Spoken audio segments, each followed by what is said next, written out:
Friends, welcome back to Leading Theologically. I'm your host, Bill Davis. I serve as the Senior Director of Theological Education Fund's development at the Presbyterian Foundation. And today we continue our series on reconciliation, repair, and reparations. And I am joined by Reverend Dr. Justin Reed from Louisville Seminary. Justin, welcome. Thank you. Thank you for having me. Friends, Justin is Associate Professor of Old Testament at Louisville Seminary, where he teaches with a focus on African American hermeneutics. Justin has degrees from Stanford, Harvard, and one of our partners, the Princeton Theological Seminary. His first book, The Injustice of Noah's Curse, is forthcoming and based on his award-winning dissertation that combines critical race theory, history of consequences, and literary approaches to offer a new meaning of a notorious dangerous passage. So as I thought of someone to engage with us on passages in the Hebrew Bible, Justin, you were at the top of my list. So I am grateful for time today to talk about stories that we may have heard before in worship on Sunday mornings or in our study of Hebrew scriptures. And we are specifically today talking about Genesis, that is full of stories that carry deep emotional, ethical, and theological weight. So can you just share with us a little bit about what draws you to these early family narratives in this scripture that so many of us are familiar with? Thanks, Bill. Yeah, I really love reading the book of Genesis. It's not just that I started at the beginning of the Bible and couldn't make it farther, but I came back to these stories. I made it through and I said, well, this is the part I like the best.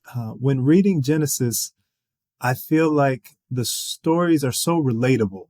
These stories give you human experiences, failures, successes, difficult relationships, and inspiring relationships. There are images of God that are transcendent and supernatural, and there are experiences where there's the hope that God is there in the background. And so this mixture of what's in Genesis, to me, is fascinating and relatable as a human, with our experiences, but also relatable across cultures, where I read stories in Genesis and I can compare it to the beautiful, inspiring stories that I know about through different cultures and what they've transmitted orally or in literature as well. So it's really the stories that capture me about Genesis. Yeah.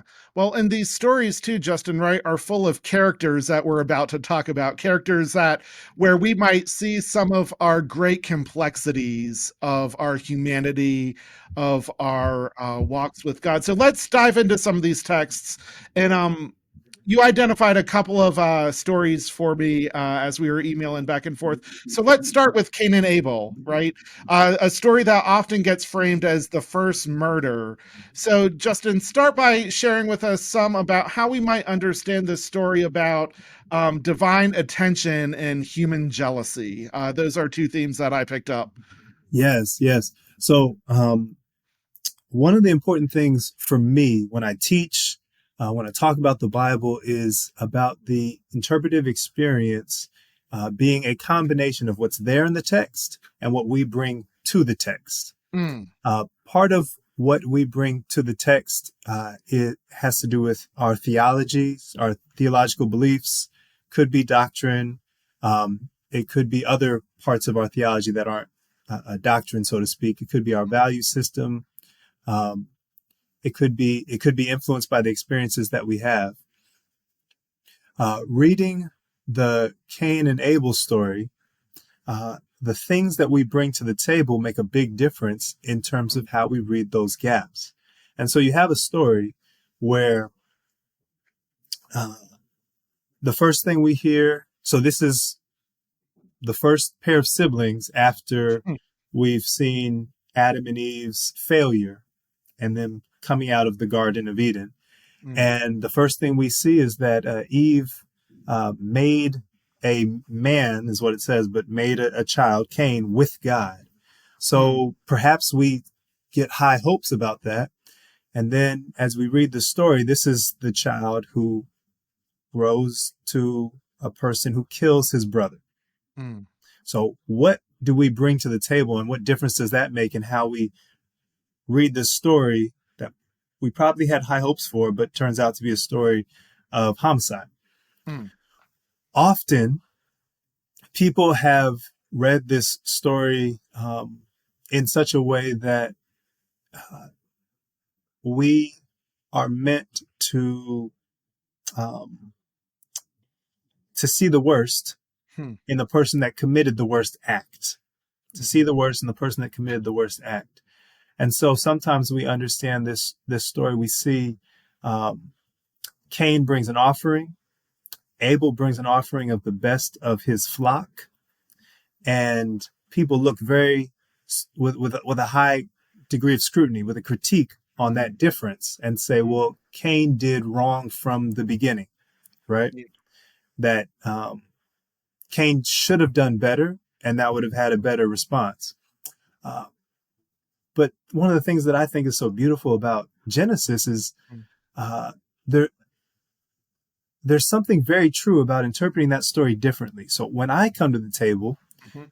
one of the things that I'm not bringing a desire to justify uh, God's response Mhm. to Cain's offering, God's response, Mhm. which is not to look with favor on Cain's, but to look with favor on Abel's offering. Mhm. Instead of that, I'm looking at how is this true of the human experience that I see in the world? And it's so relatable to me to see a story where you have two brothers Mhm. and the divine favor that they receive is different. Mm. And you can look at any family, and well, not every family, but it's extremely common Mhm. to say, oh, those brothers or those siblings Mhm. grew up in the same household, they have the same parents, they could have had any combination of the same genes, and yet one is way more athletic. Right. They got the divine favor. Mhm. One is naturally, intellectually gifted, and the other one struggles. They got the divine favor. I mean, I'm thinking of siblings, cousins that I know of. One is born with congenital Mm. problems, Yeah. right? Things that Yeah. they struggle with as medical issues for their life, and the other one does not have those things, right? Where does that come from? Yeah. You can play this game of trying to look at details and blame somebody, or you can say that's true of human reality. And so then the next question is how God responds to Cain. God's Yeah. response is sin is lurking at your door. Mm. Its desires to rule over you, but you may master it. Mm. Big theme in East of Eden, Yep. John Steinbeck, right? Yep. He has these Cain and Abel type of protagonists Mhm. across generations. Are they going to keep playing out the same type of response to their differences? Mm. And so to me, what's beautiful about this story is jumping into that moment and saying, okay, Cain has there is a difference in favor. That's a fact of life Yep. in the world we live, and that's a fact of life in this story. Mhm. The point is not to go back and justify the difference. The Mhm. point is to ask what's the response that we're going to do. And Mm. in this series, we're talking about reconciliation. We're talking about Yeah. repair. We're talking about restorative justice. Mhm. What is the response? That's all. Those are the responses to the Yep. situations that we have. Yep. Cain chooses the wrong response. It's a homicide. That's Mm. wrong. Yep. Um, but the the reflection on what happened there, I think, is more served by thinking about the response as opposed to thinking about the cause for the different favor. Mm. Right. So then, just as Justin, moving the way that you're pulling these themes out of this text for us, are there ways that we can think more about Cain and Abel and their humanity, right? And their response? Are there things either for us to learn or models for us to follow in the way that they relate to one another and to God here in this Yeah. passage? I think it's beautiful that God's punitive response to Mm, Cain. mhm, God says, the ground will no longer yield its produce to you, and Cain's a farmer. That's devastating to him. mhm, Is not the end of the matter. That mm, their conversation continues with Cain saying, "It's too much for me to bear." mm, God giving a form of grace with saying, "Cain, I know you're afraid of um, getting killed. You're afraid that somebody's going to harm you, same way that same thing that you did to your brother." And God puts a sign of protection on Cain in mm, Genesis 4. mhm, Um, this, in terms of modeling something, and theologically, I'm not in a place where I mm, argue that everything that happens in the Bible should be the model.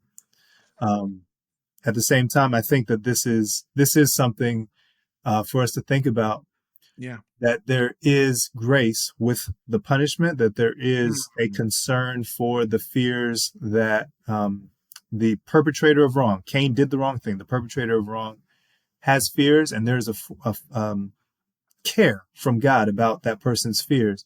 It's not God saying, well, you should be afraid of being killed because you killed.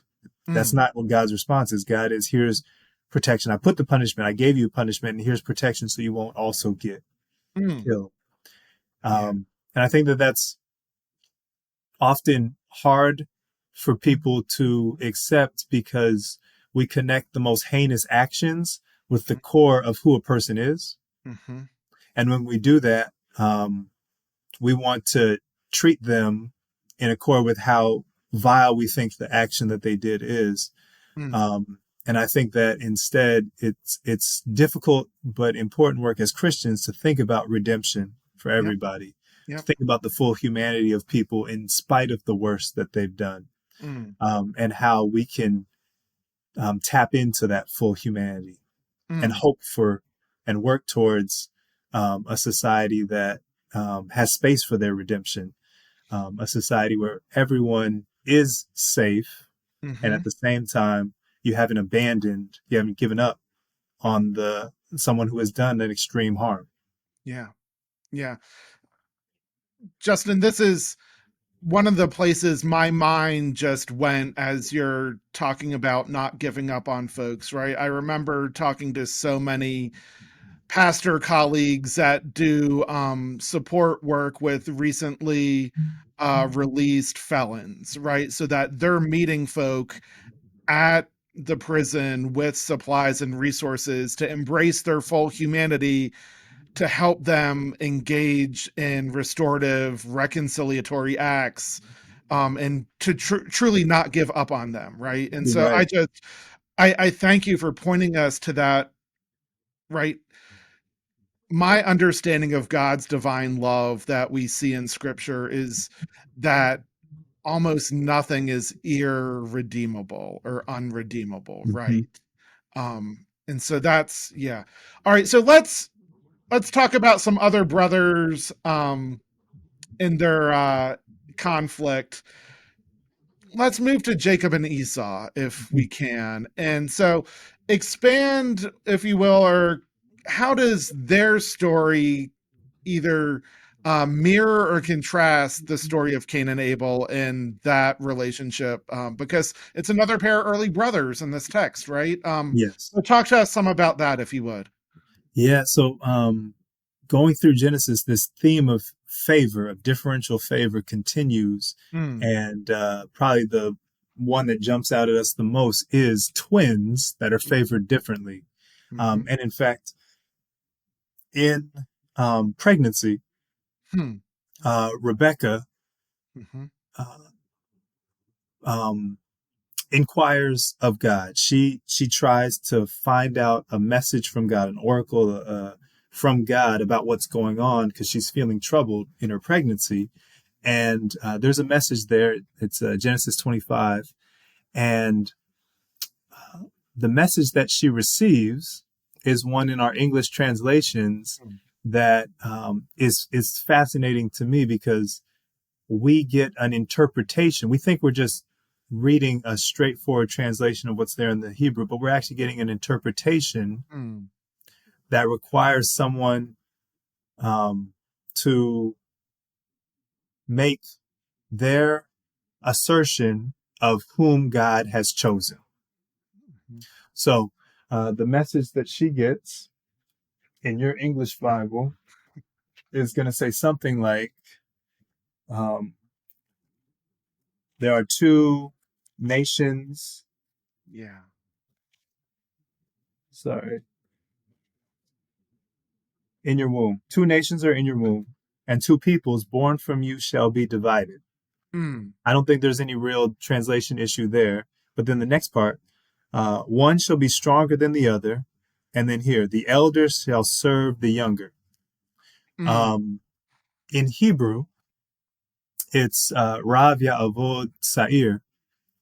And in Hebrew, the way that a sentence is constructed is such that the order of the words is not what tells you who is the one doing the action and who is the object of the action.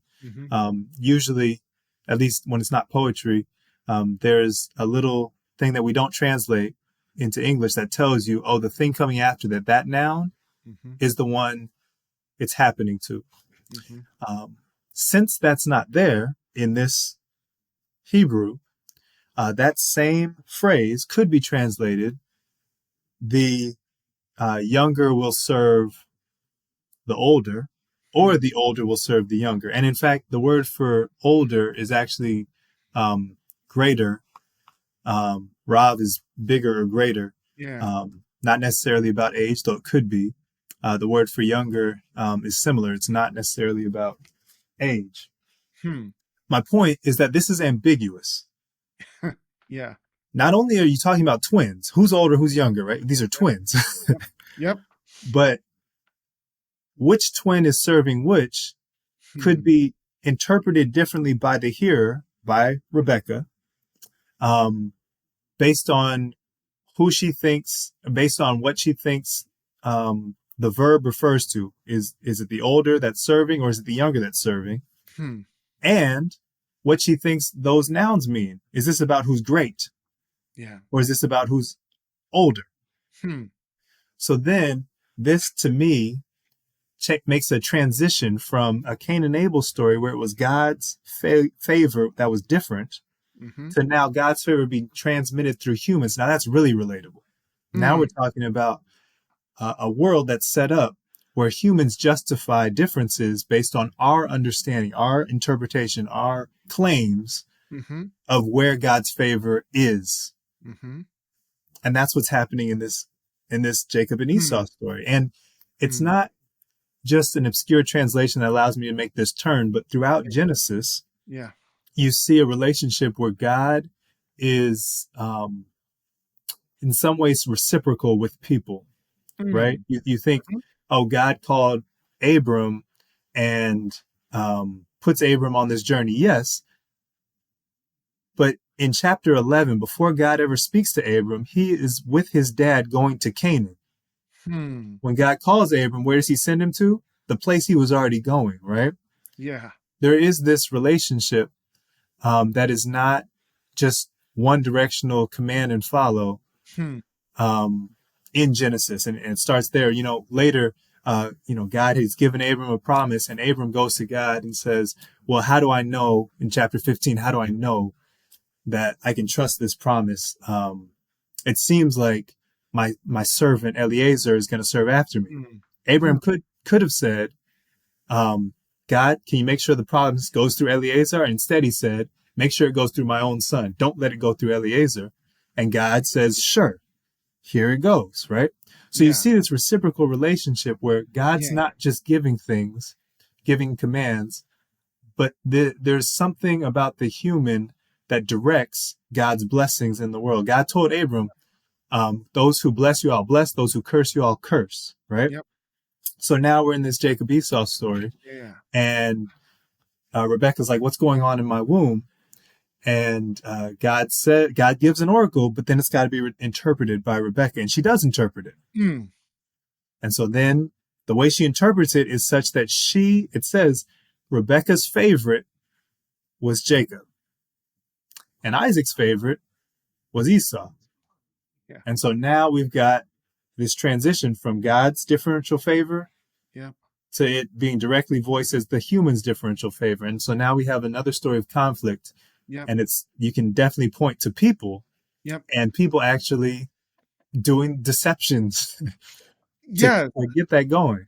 Right. And so this is not a short story in scripture, right, Justin? Right, right. This is a multi-chapter arc that does get to reconciliation, right? Because Jacob wrestles with this stranger on the river at night, and then so talk to us about, because this is kind of more of a meta narrative within this larger book of Genesis, what this deception and eventual reconciliation with Jacob and Esau, for you, what other theological or moral questions does their relationship in this passage raise? Yeah. So I'm gonna put it like this. I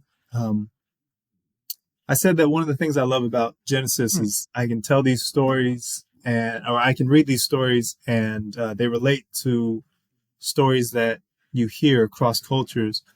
I love that and no offense to New Testament people, but I love that Genesis does not say, and the lesson is dot dot dot. Yeah. Genesis doesn't say, um, and these are the virtues that are important for you to follow because of your ancestor Jacob. Right? Doesn't say those things. Yeah. And to me, that it's Jacob is a trickster story, like Brer Rabbit stories from African American enslaved people, like Anansi the Spider stories in Africa. Um, the trickster does these things, you tell the story, but there's not necessarily now here's the lesson. No, you listen to the story, you think about it, you meditate on it. It becomes part of the perspectives that you have on the world around you, and you might learn one lesson at one point, a different at a different point. And so when I think about the deception of the deceptions of Jacob, I think about this narrative arc. It's a story that really comes alive for me in terms of emotions. And I'll tell you, I changed some details, try to make it a little more engaging and more repetitive. And I tell these stories to my kids. I got a 2-year-old and a 4-year-old. Yep. And so I've been telling them the story of Harry Red, that's what I call Esau, and Little Trick for a while now. And I tell them an episode and I say, but that's not the whole story. And eventually they want another episode and I retell the stories and they have them running through their heads. And what's interesting to me is my 4-year-old, he really caught on quickly to the emotional, it's part of what he brings to the text, but it's also part of what's there. There's an emotional draw, a hope for a fuller reconciliation. So we went through this story and eventually I tell him the part, I say the story's not over. But really what got him more than the deception, more than anything else, was the exile. That Jacob, in the aftermath of deceiving his brother, must go into exile. And so the big hope that gripped him, and that it didn't really cross my mind until he kept voicing it as the trauma he was going through, is Little Trick, is Jacob going to be back with his family again? When is he going to be back with his family again? Is he going to see his dad and his mom again? Yeah. And I told the rest of the story, or what I thought was the rest of the story. I got to the point where he and his brother, he wrestles with God, and he sees his brother. Yeah. He spends the night. He's not ready to go reconcile with his brother. He wrestles with God. God says, "You've wrestled with gods and men. I'm giving you a new name." You're the Mm. one who wrestles with God, Israel. That's what that means. Mm-hmm.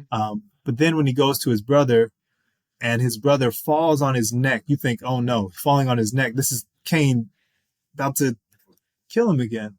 2.0, Um, right? Yeah. but the falling on his neck turns into a hug. Mm. And the conversation where Jacob is saying, I cheated you, look at all the stuff I have. Let me give you something. Esau says, no, I'm good. I've got my own stuff. Yeah. And then there's Esau saying the same hope that my son said, Hmm. come back, let's get back together. Hmm. And Jacob refuses. Jacob says, oh, I got somewhere else to go. And he goes to Sukkot, which in Hebrew means tents. Mm-hmm. So it's not a permanent thing. Hmm. At least that's what the name literally, it is a place, but it's like Mm-hmm. saying that. And I kind of thought, just from memory, that's where the story ends for their relationship. Jacob's story continues with Joseph and whatever else. But my son wouldn't let it stop there, because Huh. for him, reconciliation's got to be the family. It can't Yeah. just be one person. It can't just be Jacob and Esau. It's got to be the whole family. When's he going to see his mom and his dad again? Yeah. And I went back to the story. I was like, well, let me see. And then there, tucked between the end of his story and the next story, we get Jacob returning. Sorry. Um, yeah. The end of chapter 35, you got Hmm. 3 verses before the next story. And Jacob comes back to his dad, Isaac, Mm. to bury, then when his dad dies, to bury him. And he's there with his brother. And they together, they bury their dad. Wow. And to me, that's one of those fascinating things about how the things we bring to the text make a difference in terms of what we pay attention to. That's been there the whole time. I just never paid Yep. attention to that being Yeah. the capstone of reconciliation, to come Yeah. back to the whole family, to be there with the dad um, and the mom, to be able to bury your father. Yeah. Um, so I thought that was really, really meaningful, about a different layer to the reconciliation. Justin, that is two things I want to just pause to name here. I have two boys, right? I have a 10-year-old and a 6-year-old, and I'll tell you one of the stories my 10-year-old loves here in a minute. But the way that our children open scripture up for us with their curious insights is a gift that has helped me reconcile with some difficult texts, or texts that I haven't wanted to read, but because it's showing up in the kids' story Bible or something that my 10-year-old's picked up, I'm forced to wrestle with scripture in different ways. So I love the way that you name about reading scripture with kids being insightful to those of us that read scripture professionally, right? Of course, So yeah. thank you for that. Um, right, my 10-year-old's a musician, right? He loves theater, he loves musicals, uh he loves drama and song.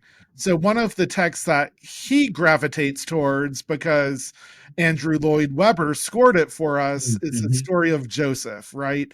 So with a few minutes that we have left, let's turn to this last kind of brother story in Genesis if we can. And just do some framing for us about how this story of betrayal, suffering, and this power dynamic between um, a younger brother and his older brothers. How does this play out with what you've already shared with us about these other two sets of siblings? Yeah. So, reading Genesis in order, these stories build anticipation and Mm, fear, and hope. And so you you get to a immediate revelate a setup that he's the dad's favorite. We've seen this before. We've seen it favoritism from God. We've seen favoritism from a father, from a mother. Mm. And we know that favoritism leads to intrafamily conflict. Could Mm. be violent, could be deadly conflict. How's it going to pan out this time? And it seems like it's going to pan out in the worst way once Joseph says, hey, guess what? I had a dream. God told me everyone bows down to me, Right. right? Yeah. Well, we've seen that how that jealousy sprung up in Cain. What's going to happen here? And interestingly, so here's a story we didn't bring up in Genesis 9. Mm. Um, uh, Noah reacts to something his children do and declares a differential favoritism. Um, Mm. his grandchild didn't actually do anything, but he says his grandchild's going to be a slave. Canaan will be a slave to two of his sons, Shem and Japheth. We're Mm. not going to get into too many details about that, but just putting that out there, Yeah. Noah said that this is a blessing and a curse. Blessing for the two sons, curse for that one grandchild. Mm. And if you think about it in a broader sense, which scholars often do, they think about it in terms of the Canaanites as a people, in Mm-hmm. terms of a bigger picture like that. But in the story of Genesis, that's just a person. Mm-hmm. Canaan is a person. Mm-hmm. And so it is a, I'm sorry, let me make this abundantly clear. Noah says a slave of slaves. Mm. It's not just the general way in which that root, avad, can mean subservience, which is used in the relationship between Jacob and Esau when Isaac says a Mm. blessing. Okay. But this is the superlative. So this can't just be general subservience. This is the lowest of slaves. Mm. So what Noah is saying is this really extreme curse on one of his kids or his grandchild, that grandchild would be a slave to his kids. And to Mm. think about that in the family dynamics, how tough that is, right? Yeah. So now we jump to Genesis 37, and Jacob is celebrating the subservience that his brothers are going to have Mm. below him. And you're wondering, is this a good thing? Is this fitting with a theme in Genesis where there is favor and that's how life works? Or is this a twisted thing? Is that Yeah. wrong to have that level of subservience or to have that desire for subservience, those dreams Mm-hmm. of ruling and subservience in a family? Mm-hmm. And you go through this Joseph story, and the brothers react with their vengeance, with their jealousy, and he goes through an up and down and up and down, and then at the end, he reconciles with them, and Mm. it's kind of like fulfilling our hopes of the best ending Mm-hmm. for these rivalries that happened over and over throughout Genesis. Yeah. Oh, great! This one ends well. Mm. And he says that he's able to get there because he has a theology that makes space for it. He Mm. says, God, you intended for evil, the things that Mm-hmm. his brothers did to him, selling Yep. him into slavery, right? You intended it for evil, but God intended it for good, for the saving of many people, because Joseph is in a place to provide for Yep. his family and many people during a famine. Now, here's, for me, really fascinating thing about not just what's in that story, but taking it to the implications for us as readers Mm-hmm. across history. Um, People have tried to make sense of trauma Mm-hmm. uh, by pointing to God's will, Mm. and Yep. it there is something reassuring Mm.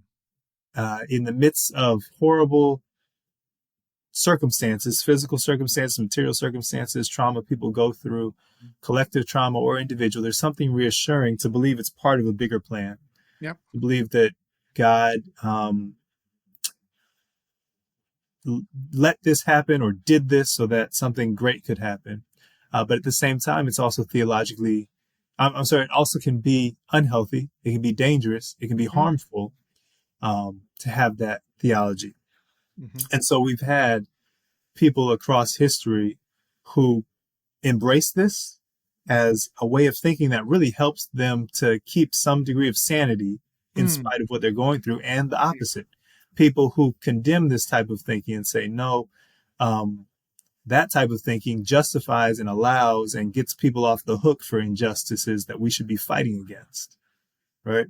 mhm, And so I think that responsible um, wrestling with a text like this, mm. and plenty of texts in the Bible, should include that back and forth. It's not that Yeah. whatever Joseph decided, that's the best way um, to answer this Mhm, trauma that people experience, or mhm. the opposite, that Yeah. he's obviously wrong. Yeah.